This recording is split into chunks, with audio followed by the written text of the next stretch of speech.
মানুষ হিসেবে এই দেশের মানুষের ভাগ্যের সাথে আমার ভাগ্য জড়িত, এই দেশের ভালো মন্দের সাথে আমার ভালো মন্দ জড়িত। এই দেশের একজন সাধারণ মানুষ হিসেবে আমি স্পষ্টভাবে আমি এবং আমার দেশের 18 কোটি মানুষের একটাই দাবি, সেটা হচ্ছে এই সংবিধান সংস্কার করতে হবে, আওয়ামী লীগকে নিষিদ্ধ করতে হবে এবং প্রত্যেকটা অন্যায় এবং হত্যাকাণ্ডের বিচার করতে হবে। হেফাজতে ইসলামের শাপলা চত্বরে যে গণহত্যা হয়েছে সেটার বিচার করতে হবে, পিলখানার বিচার স্পষ্টভাবে করতে হবে, কোনো রকমের অস্পষ্টতা থাকা চলবে না এবং জুলাই ম্যাসাকারের পেছনে যারা প্রত্যক্ষ পরোক্ষভাবে দায়ী সবগুলো বিচার করতে হবে। এর বিচার না হওয়া পর্যন্ত, আওয়ামী লীগ নিষিদ্ধ না হওয়া পর্যন্ত আমাদের কোনো বিশ্রাম নাই, হয় মাতৃভূমি অথবা মৃত্যু। এ বলে আমি আমার বক্তব্য শেষ করছি। আসসালামু আলাইকুম।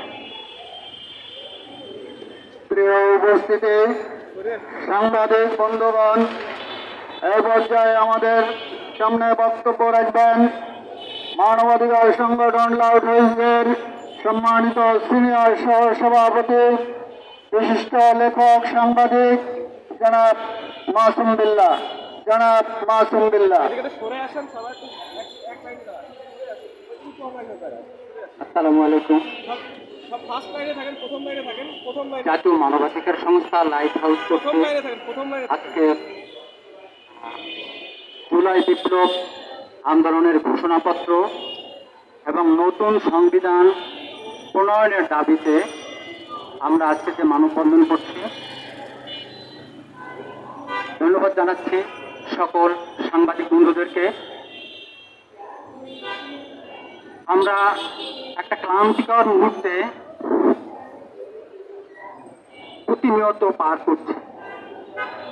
আমরা সবাই জানি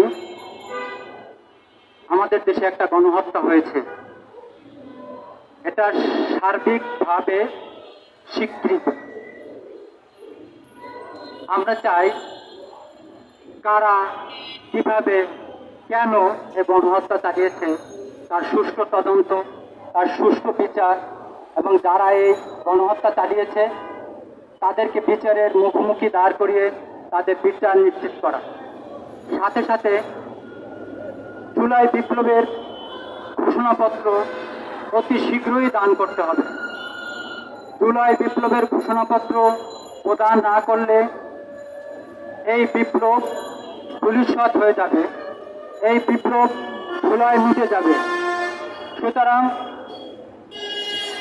প্রফেসর ডক্টর ইউনূসের সরকারকে আমরা উদ্যত আহ্বান জানাচ্ছি, স্যার আপনার প্রতি আমাদের অগাধ বিশ্বাস, আপনার প্রতি আমাদের বাংলাদেশের আপামর মানুষের একটা ভরসার জায়গা আপনি। সুতরাং আপনার কাছে আমাদের প্রাণের দাবি, জুলাই বিপ্লব ঘোষণাপত্র আপনি দ্রুত বাস্তবায়ন করুন। সাথে সাথে নতুন সংবিধান প্রণয়ন করে এদেশের জাতির ভাগ্যকে নতুন করে রচনা করুন। বৈষম্যমূলক কোনো সাংবিধানিক কোনো কিছুই যেন সেই সংবিধানে না থাকে। সেই সংবিধান হবে মানুষের জন্য, সেই সংবিধান হবে বাংলার আপামর মেহনতি কৃষক, শ্রমিক, মজুর, খেটে খাওয়া মানুষের জন্য, মজলুম মানুষের পক্ষে সেই সংবিধান আপনি রচনা করে যান। পৃথিবীর আপনার নাম পৃথিবী জোড়া, আপনার নাম পৃথিবী জোড়া। আমরা চাই আপনি বাংলার বুকে, বাংলার মানুষের হৃদয়ে হৃদয়ে আপনি আপনার সেই নাম স্থাপন করেন। এটা এই বলেই আমি আমার বক্তব্য শেষ করছি। ধন্যবাদ সবাইকে। আসসালামু আলাইকুম।